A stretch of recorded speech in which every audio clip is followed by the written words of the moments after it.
Esta feita, Senhor, te apresentamos o teu filho, o Senhor pastor Hugo, que irá ministrar a tua palavra nesta noite.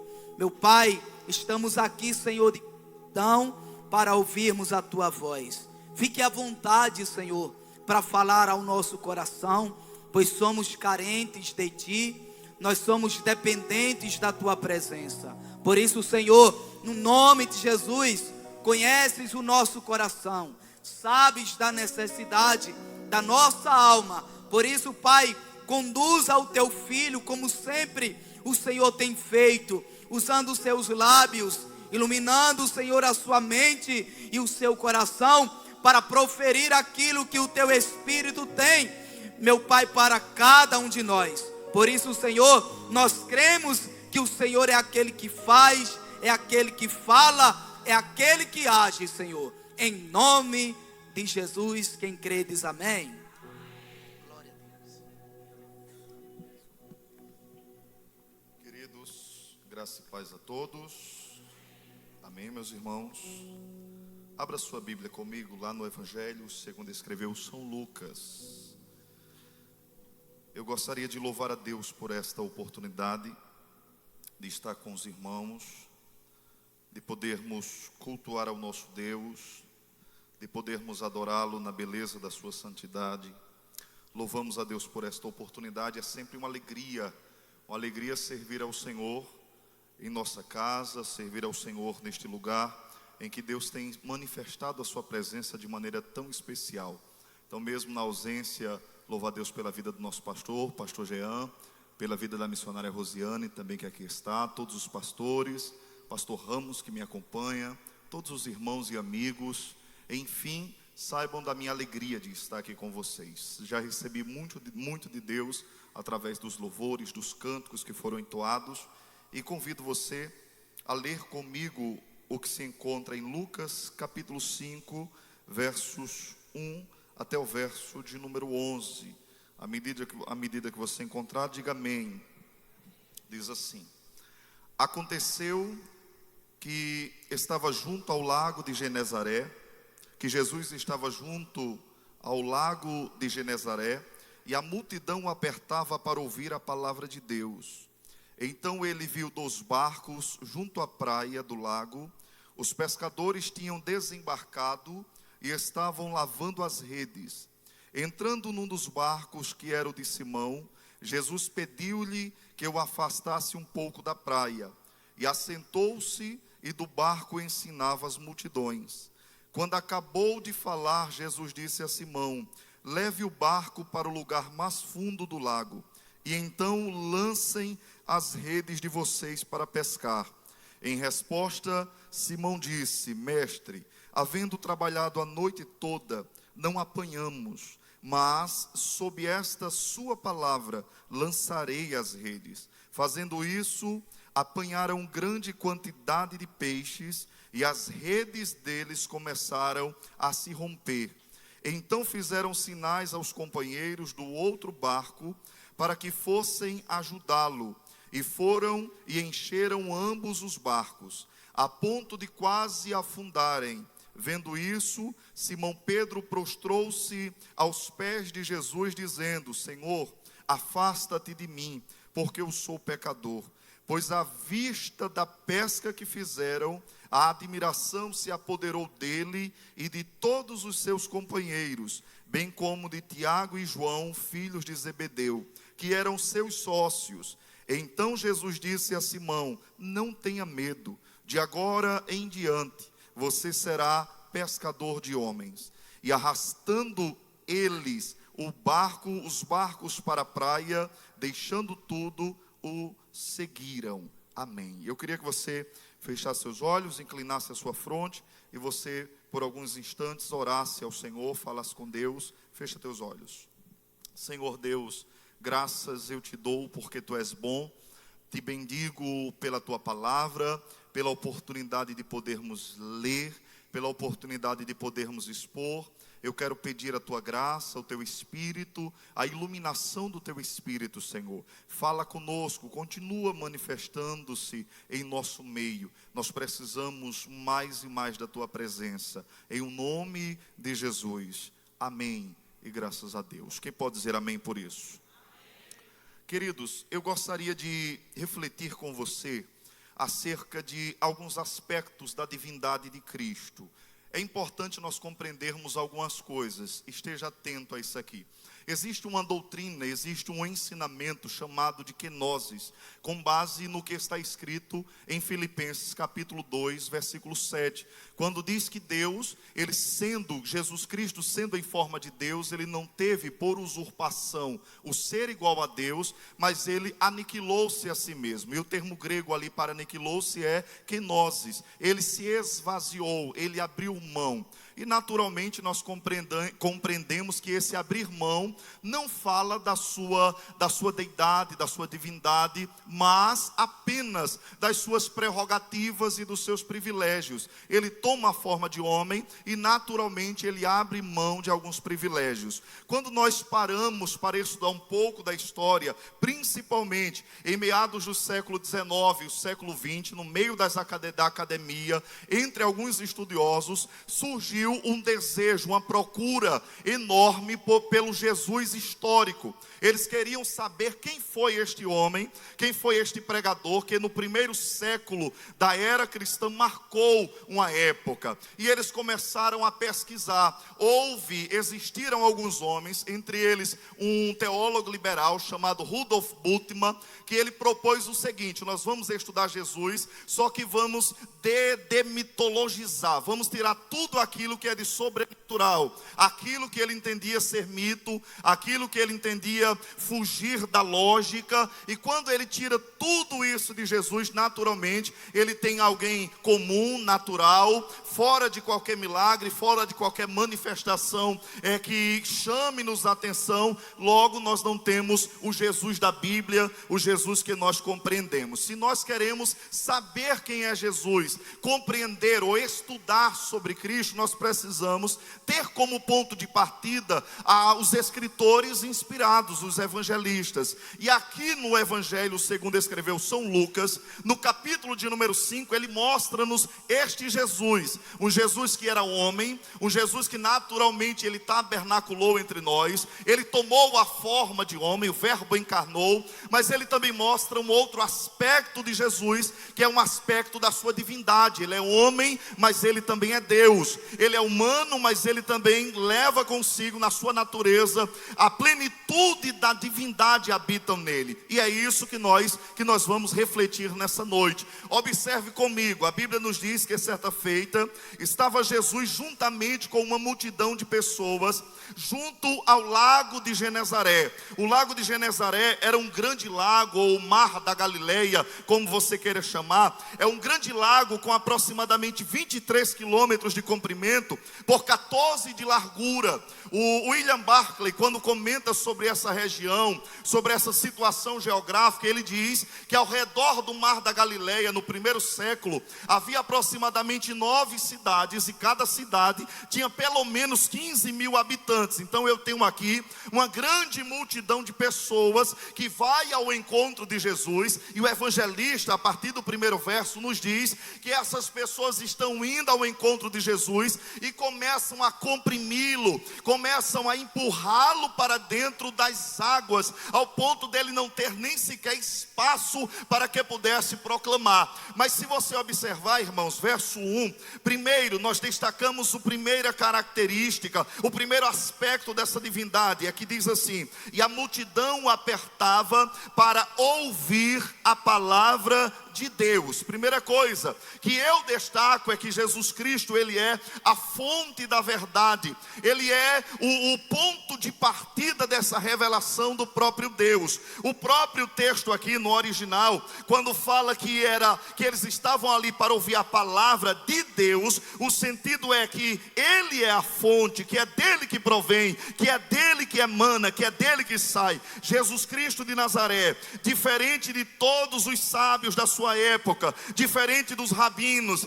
diferente dos escribas, diferente dos fariseus ou saduceus, ou todas as escolas teológicas, filosófica dos seus dias, Jesus ele fala com uma autoridade muito superior. Por quê? Porque esses rabinos, a autoridade dele consubstanciava-se em citar outros estudiosos, mas Jesus era diferente. Jesus, ele sendo Deus, ele falava com uma autoridade que emanava dele mesmo. Jesus não falava como um simples estudioso do Antigo Testamento, ele não falava simplesmente com base em especulações filosóficas. Quando Jesus falava, era a palavra de Deus que emanava dele. Ele é a fonte da palavra, ele é a fonte da revelação, ele é a fonte daquilo que esses homens mais precisavam. Então, em primeiro lugar, em outro momento, a Bíblia diz que eles, ao olharem os escribas e fariseus pregando, e ao compararem com Jesus, eles disseram: Jesus prega diferente, porque esses homens pregam, mas não tem ousadia, não tem intrepidez,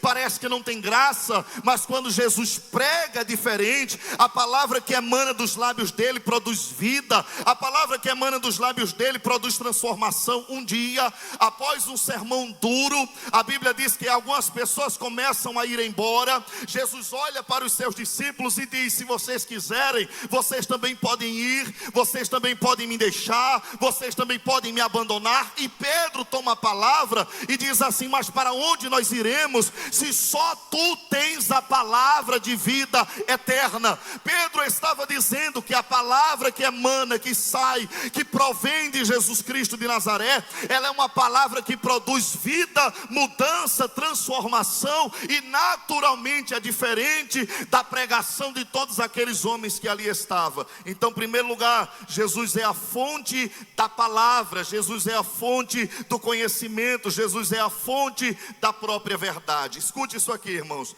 A Bíblia diz que Jesus estava pregando. Jesus, quando a multidão começa a empurrá-lo, ele não tem mais espaço para pregar.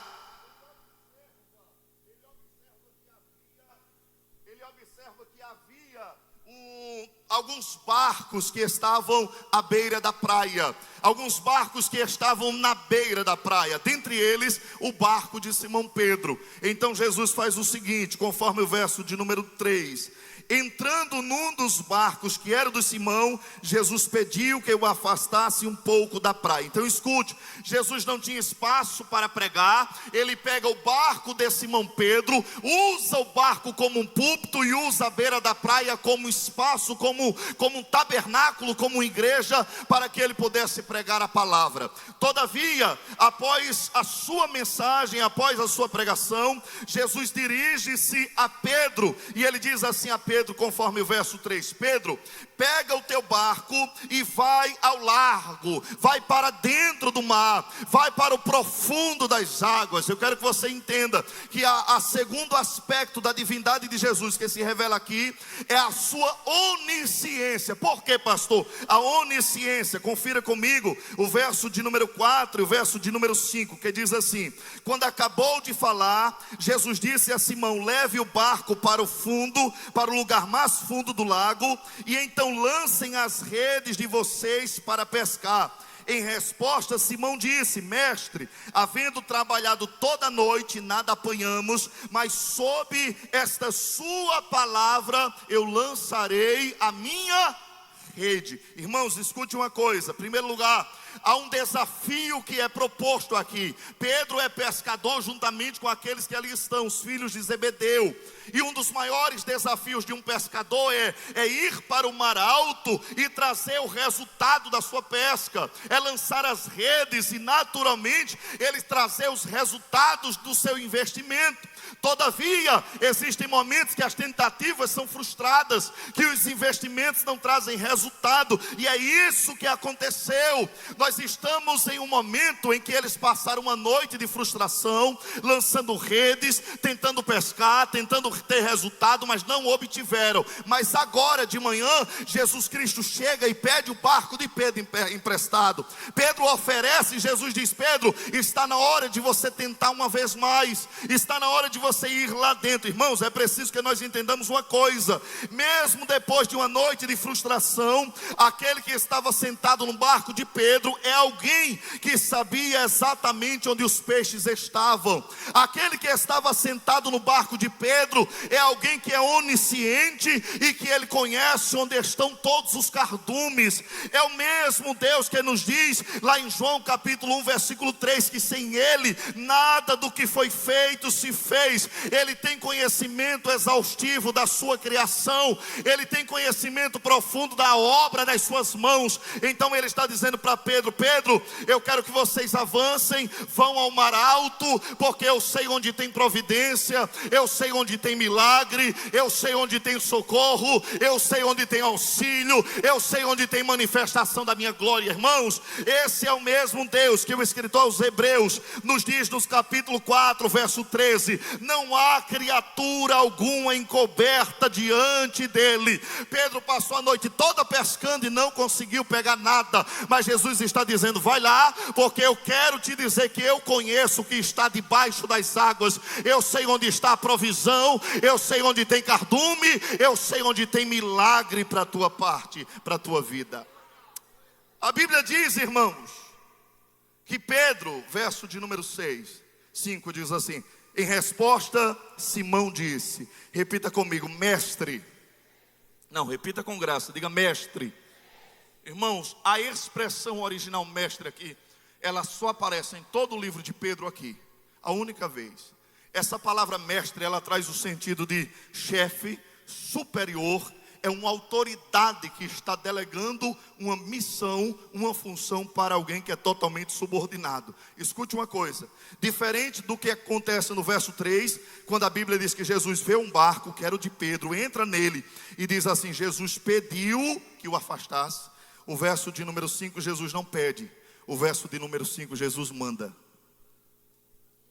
É por isso que Pedro chama eles, Pedro diz, mestre, chefe, tu tens autoridade. Pedro está dizendo: eu passei a noite toda frustrado, mas eu sei que o Senhor está mandando, eu sei que o Senhor está ordenando, eu sei que o Senhor não está pedindo, o Senhor está dando uma ordem, e eu preciso submeter-me à ordem do Senhor. Escute uma coisa, você poderia vir aqui essa noite e eu dizer para você que Jesus está pedindo para você voltar no mesmo ambiente de frustração, que lá haverá milagre para você, mas eu vou dizer diferente: Jesus não está mandando, Ele está ordenando, volta lá, porque o milagre chegará na tua vida. Eu vou dizer de novo, você não entendeu isso aqui. Jesus não está pedindo, Ele está ordenando. Por quê, pastor? O mesmo Deus que tinha autoridade para ordenar Pedro, Ele também tinha autoridade para ordenar os peixes lá no fundo do mar. O mesmo que tinha autoridade para ordenar Pedro, Ele também tinha autoridade para trazer à existência aquilo que era humanamente impossível. Então Ele está dizendo: Pedro, vai para o fundo do mar. E Pedro diz: mestre, eu passei a noite toda, não peguei nada. Irmãos, voltar no ambiente da frustração é difícil. Voltar no ambiente da frustração é algo que dói. Nós queremos fugir, nós queremos nos esquivar, mas quando Deus ordena, escute uma coisa, o ambiente da frustração torna-se um cenário de glória e de milagre na minha e na sua vida. O ambiente em que outrora você foi envergonhado, você volta lá e o nome do Senhor é exaltado e glorificado, porque Ele é Deus, Ele conhece todas as coisas. Quantos acreditam nisso aqui pode glorificar a Deus? Um certo comentarista conhecido como Hendrickson, ele diz assim: humanamente falando, a ordem que Jesus deu, vão para o fundo do mar, era estranha. Por quê, pastor? Porque nós temos aqui um carpinteiro dizendo para pescadores experientes: eu sei onde tem peixe. Nós temos um carpinteiro que está dando as coordenadas para homens que eram hábeis, conhecedores do mar da Galileia, sabiam cada palmo, cada perímetro, cada lugar. E Jesus está dizendo: vão lá, eu sou carpinteiro, mas eu também sou criador de todas as coisas. Eu conheço o mar, eu conheço o peixe, eu conheço os marinheiros, eu conheço as carências de vocês. E por isso eu digo: vá. Em um momento que era inoportuno, não era adequado. Por quê, pastor? Era durante o dia, não era a hora adequada. a luz do dia não era propícia, mas Jesus está dizendo: vá, volte lá, porque eu sou Deus que para operar milagre, eu não preciso que todos os fatores humanos estejam adequados, estejam comuns, estejam naturais. Irmãos, te prepara para viver milagre de Deus em lugares do improvável, te prepara para ver a mão de Deus agindo em circunstâncias que você diz: não tem como, não tem condições, os fatores não são bons, os fatores não são adequados, as circunstâncias não corroboram para o milagre. Deus é o Deus que tem poder para operar onde nós não vemos possibilidade. Quem acredita nisso, levante a mão e glorifica a Deus.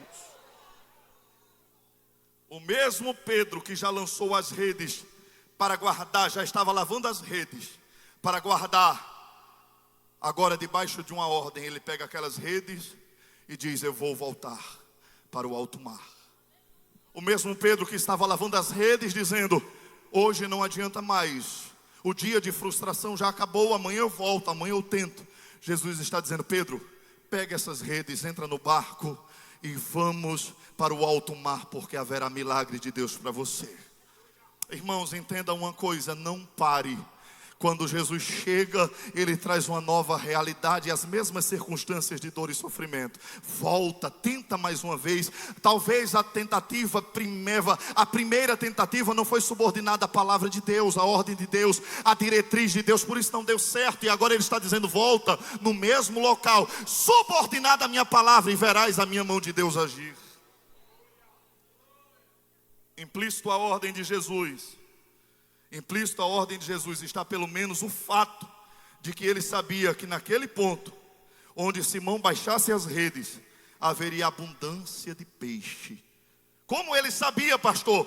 Nós estamos aqui diante de um mistério. Aquele que era apenas, humanamente falando, um carpinteiro, um pregador itinerante na beira da praia, era também um Deus que é onisciente e conhece as profundezas do mar. O Deus que é onisciente, que não há nada oculto diante dos olhos dele. Ele estava dizendo: Pedro, eu sei onde tem os cardumes, eu sei onde tem a provisão, eu sei onde tem a providência. Irmão, você pode louvar a Deus por causa disso?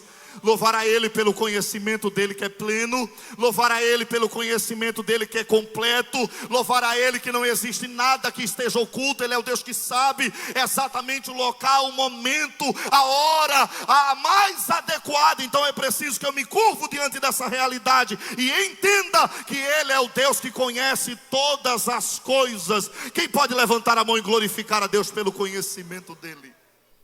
Pedro, vá para o fundo do mar, lance a rede, mais uma vez.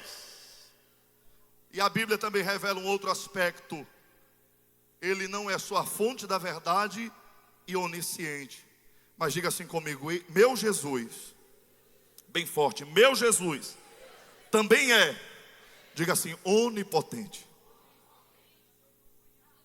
A localização exata demonstra a sua onisciência, mas o tamanho da pesca sem precedentes revela a sua onipotência.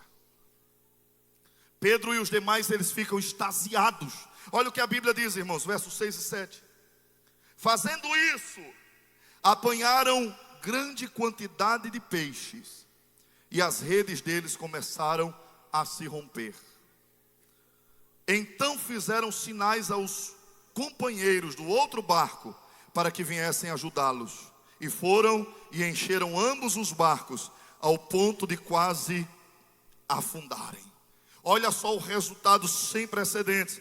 Eles sabiam desde o Antigo Testamento, que ninguém poderia ser adorado. E quando eles veem a manifestação da onipotência de Deus, a única reação plausível, comum, natural desses homens é o que diz o verso de número 8. Vendo isso, Simão Pedro prostrou-se aos pés de Jesus e disse: Senhor. Eles sabiam, com base em todo o Antigo Testamento, com base em todo o Antigo Testamento, que Deus não apenas criou o mundo, mas Ele é um Deus também que controla todas as coisas. E quando eles olharam para o barco cheio de peixe, quando eles viram as redes quase se rompendo, quando eles começam a acenar para os outros barcos, dizendo: venham, porque a provisão, a milagre no meu barco, eles entendem, eles compreendem que esse é o mesmo Deus que Neemias 9,6 disse: só tu és Senhor, tu fizestes o céu e o céu dos céus, juntamente com todo o seu exército, a terra e tudo quanto nela há, os mares e tudo quanto neles há, e tu os conservas a todos. Eles estavam vendo diante dos olhos dele aquele Deus que controla todas as coisas, que coordena todas as coisas, que tem poder sobre todas as coisas, que é onisciente, mas também que é onipotente. O mesmo Deus que se revelou para Abraão dizendo: eu sou El Shaddai, agora estava à margem do mar da Galileia, numa reunião de pescadores, manifestando o seu poder, manifestando a sua autoridade, manifestando o seu governo, manifestando o seu controle. Receba essa palavra em nome de Jesus, que eu quero liberar sobre a sua vida. O Deus que conhece a dificuldade é o Deus que tem poder para operar muito mais do que você pensa e do que você pede. O Deus que é onisciente é o mesmo Deus que é onipotente. Ele tem todo o poder. A onisciência revelou: eu sei onde tem peixe. A onipotência revelou uma pesca que não tinha precedentes. Você está preparado para viver algo que você nunca viu na sua vida? Você está preparado para Deus te surpreender em áreas que você pensa que é expert, que é especialista, mas quando Deus chega, Ele confunde-nos. Quando Deus chega, Ele traz essa nova realidade. Aqueles homens ficam extasiados por causa disso, porque Pedro conhecia, Pedro sabia bem daquilo, a quantidade, a probabilidade, os prognósticos de uma pesca. Mas agora a rede quase se rasga, o barco quase vai a pique. Isso não é da terra, isso é dos céus. Esse homem não é natural, ele só pode ser Deus. Ele é Senhor, Ele é onipotente, Ele tem todo o poder, poder sobre os céus, sobre a terra e sobre toda a sua criação. Quantos podem erguer as mãos e glorificar a Deus nessa noite? Pega na mão do teu irmão, por favor, e diga assim para ele: o meu Deus tem todo o poder. Diga assim para ele nessa noite: confie completamente na palavra de Deus. Diga assim: porque Ele trará uma nova realidade na sua vida. Diga assim: aquilo que Deus está gerando hoje vai te deixar extasiado, vai te deixar boquiaberto, vai te deixar impressionado, porque Ele é Deus. Aleluia, aleluia. Olha o que diz o texto, irmãos. Quando Pedro viu isto, prostrou-se aos pés de Jesus e disse: Senhor. Irmãos, diante da evidência da pesca maravilhosa, Pedro ficou sobrecarregado de uma percepção que estava cara a cara com o Santo de Israel. Diante daquela pesca maravilhosa, Pedro percebeu-se diante de Deus.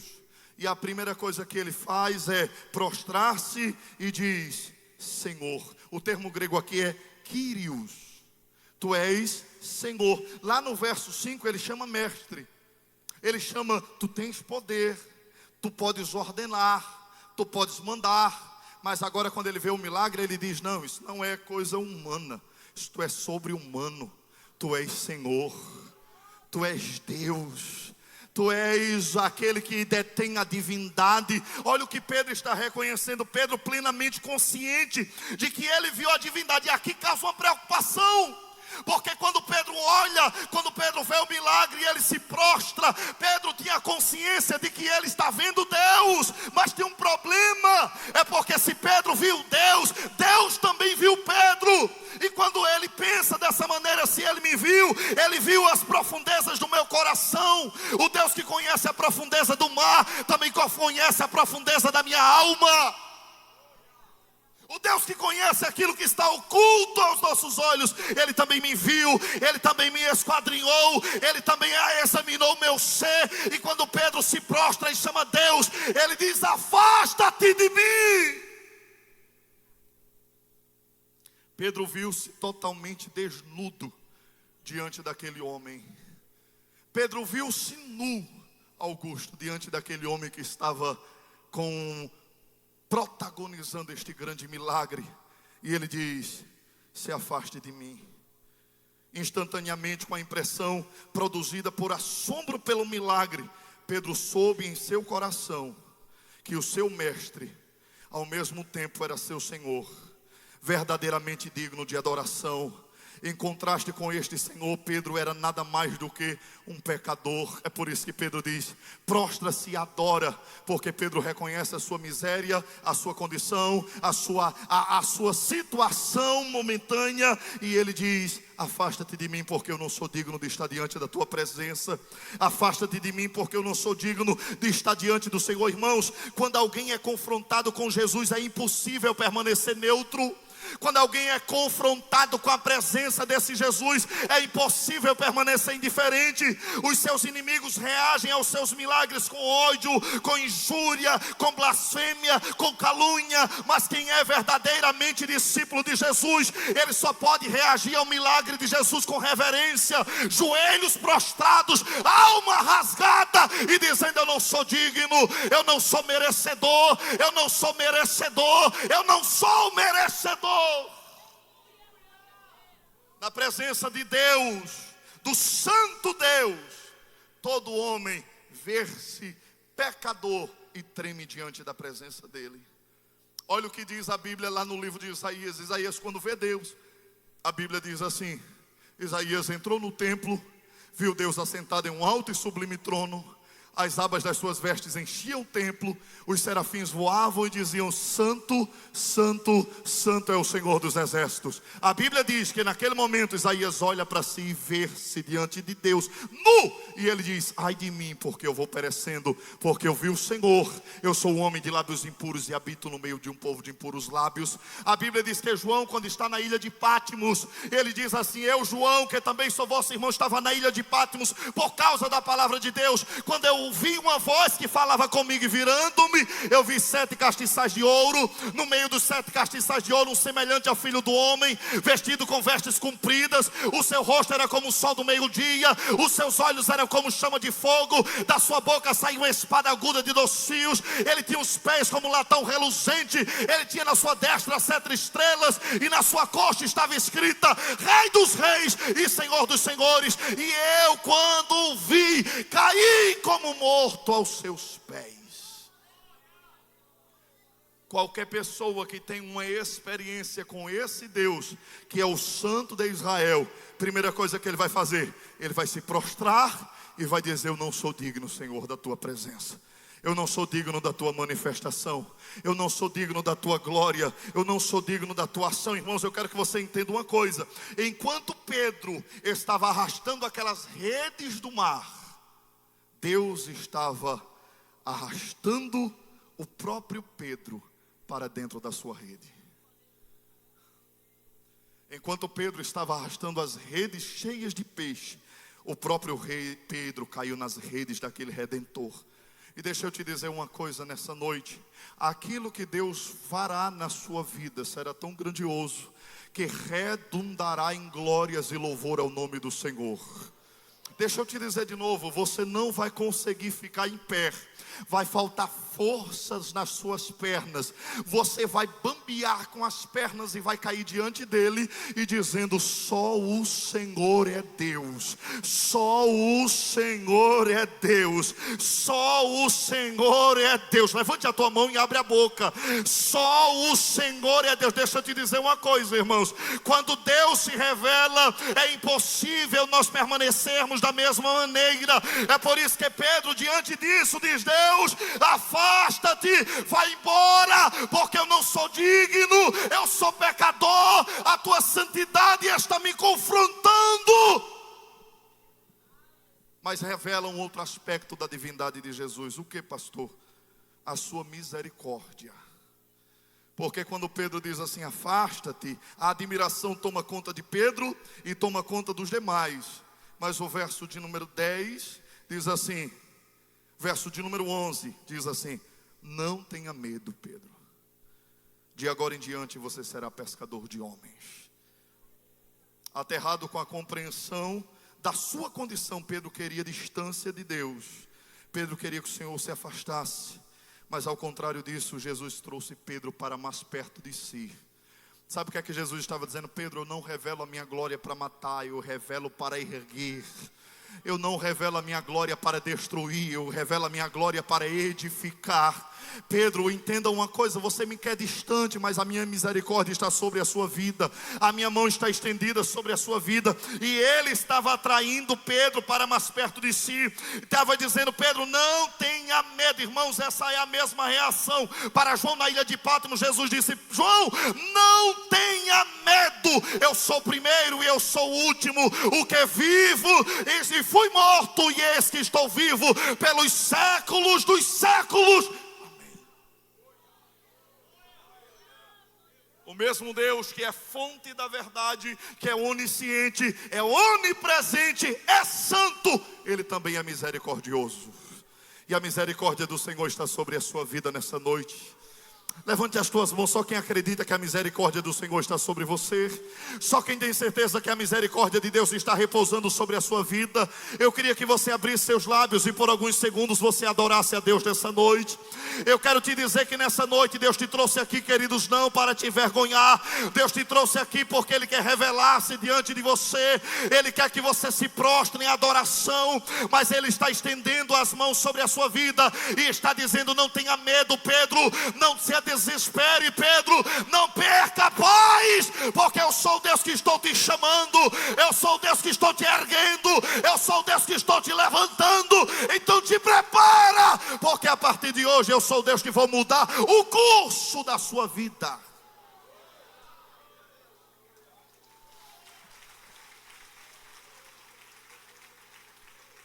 Quanto mais luz nós temos da nossa condição, do nosso estado, mais misericórdia se evidenciará sobre a nossa vida.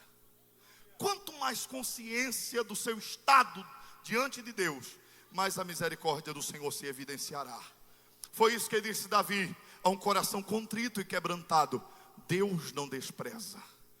Deus não quer, irmãos, que nós venhamos manifestar uma pseudo-santidade ou uma postura de religiosidade farisaica diante dele, para tentar encobrir uma vida totalmente distante de Deus. Não é isso que Ele quer. Ele quer que você se prostre e você diga, Deus, eu não sou merecedor, eu não sou digno, eu não posso estar na Tua presença, Senhor. Se dependesse de mim, nem aqui eu estaria, porque eu sou falho, eu sou fraco, eu sou limitado, eu sou diminuto, eu sou pequeno. É isso que Deus quer ouvir dos seus lábios. E quando Ele ouvir isso dos seus lábios, Ele não vai dizer para você, vai embora, eu não te quero, eu não te aceito. Ao contrário, Ele vai estender as mãos sobre você e vai dizer, te prepara, porque eu tenho algo projetado para a sua vida. Eu sou Deus que tenho planos maiores do que os seus planos sobre você. Os meus pensamentos são mais altos do que os seus pensamentos. Então te prepara, porque quando você reconhece quem você é, Deus está com a mão estendida dizendo, receba graça, receba graça, receba misericórdia, receba graça, e te preparas, porque eu serei glorificado na sua vida. Diga assim para duas pessoas, por favor. Diga assim, a revelação de Cristo. Não, diga com graça. Diga, a revelação de Cristo muda o curso da vida de qualquer pessoa. Olha o que diz o texto, irmãos. E arrastando eles os barcos para a praia, deixando tudo. Deixando o que, irmãos? Deixando o que, irmãos? Tudo! Seguiram Jesus. Sabe o que eu acho maravilhoso aqui, irmãos? É que eles não seguiram a Jesus quando tudo estava dando errado. Porque a chamada de Deus não é, eu tentei tudo, deu errado em tudo, e agora eu caí na chamada e diz, eu sou chamado por Deus. Não, a chamada de Deus é o contrário. Todas as portas estão abertas. A maior pesca da vida deles, o maior êxito dessa microempresa entre Pedro e os filhos de Zebedeu foi essa, uma pesca maravilhosa. Mas agora as portas estão todas abertas, eles deixam tudo porque eles não conseguem viver longe desse Jesus.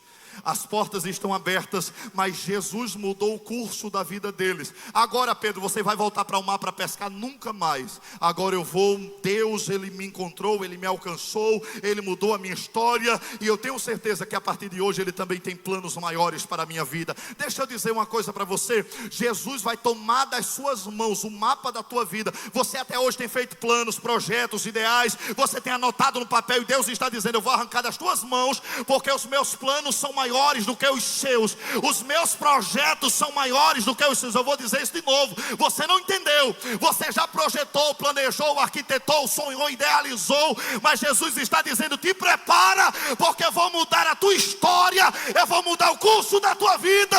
Eu sou Deus que pego você pela mão e te levo por onde eu quero. Aleluia. Você pode glorificar a Deus por isso?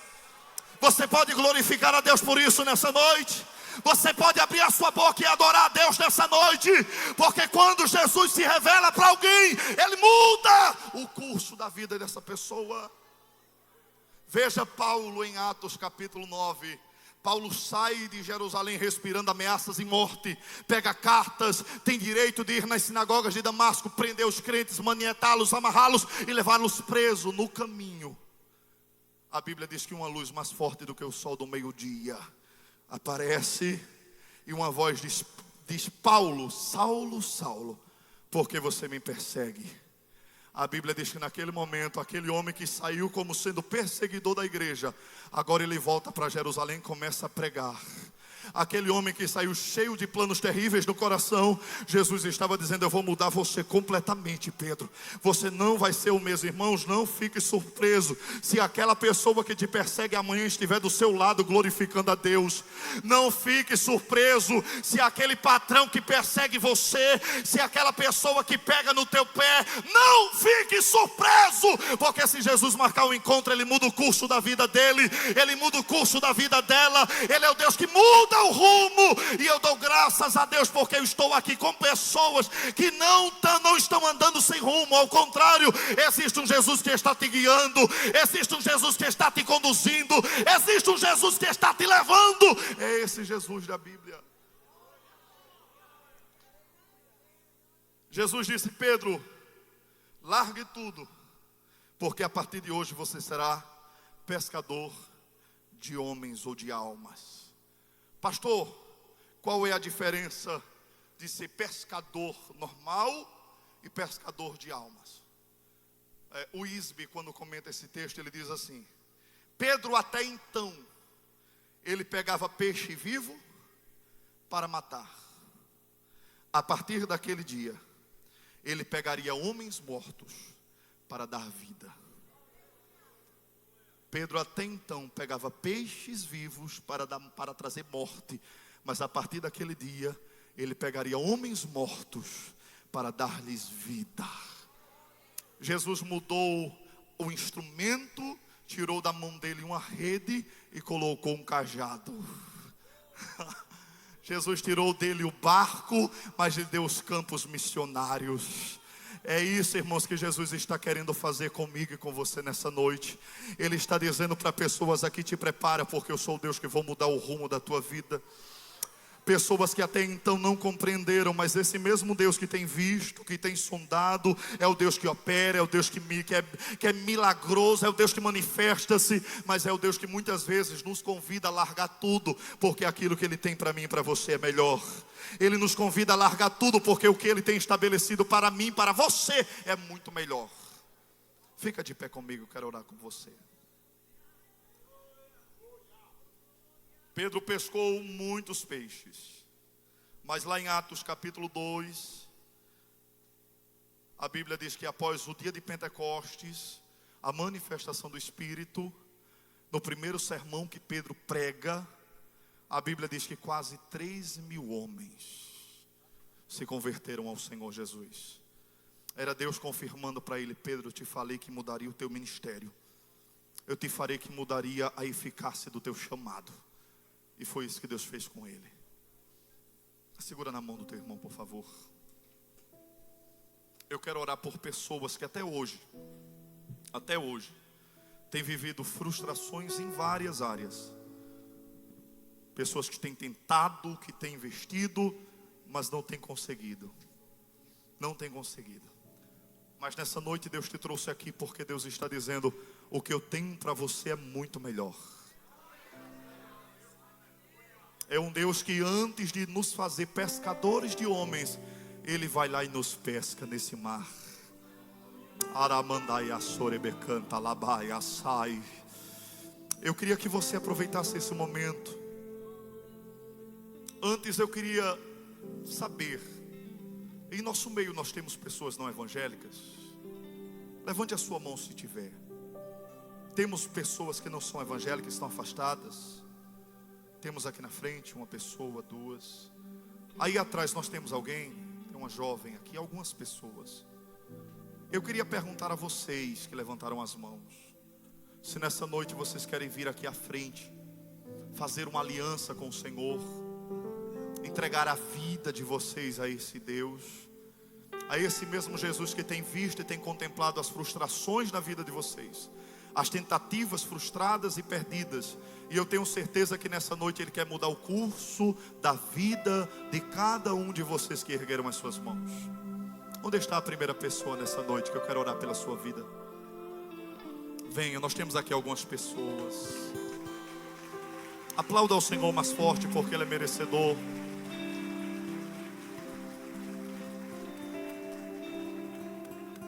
Você que levantou a mão, esse jovem aqui, temos outro jovem aqui na frente. Vocês nessa noite querem aproveitar, venham, porque eu tenho certeza absoluta de que não foi por um acaso que vocês vieram aqui nessa noite. Saia do seu lugar, eu quero orar pela sua vida. Já estamos encerrando, mas eu queria orar pela sua vida. Temos mais alguém nessa noite? Temos mais alguém nessa noite? Segura na mão do seu irmão, por favor. Você vai fazer uma oração por essa pessoa que está do seu lado. Fecha teus olhos. Eu queria ouvir a sua voz orando a Deus por essa pessoa. Espírito Santo de Deus, mais uma vida para o Senhor aqui.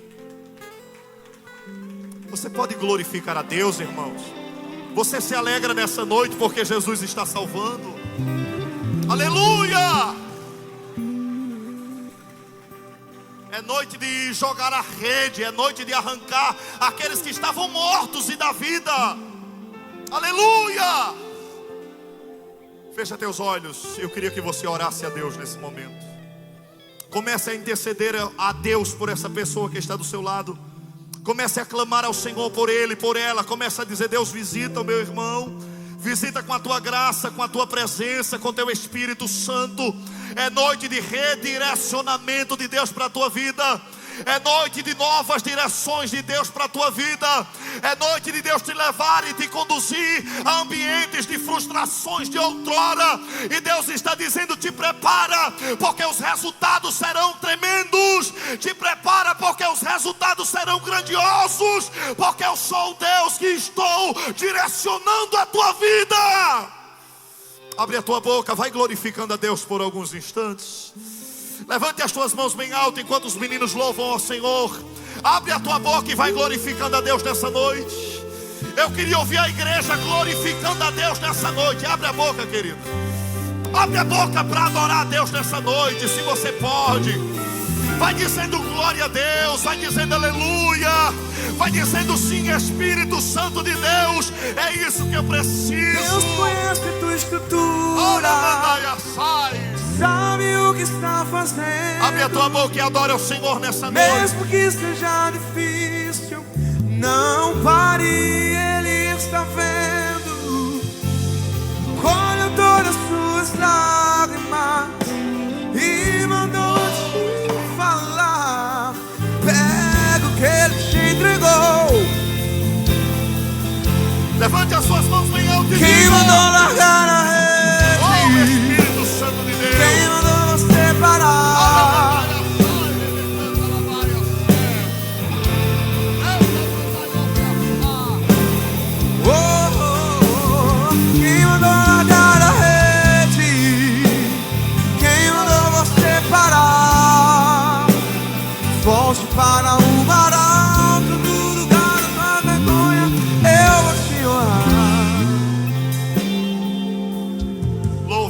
Senhor. Conhece tua estrutura. Louve ao Senhor nessa noite. Sabe o que está fazendo.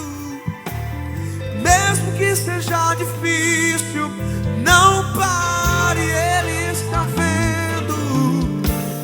Colheu todas as suas lágrimas.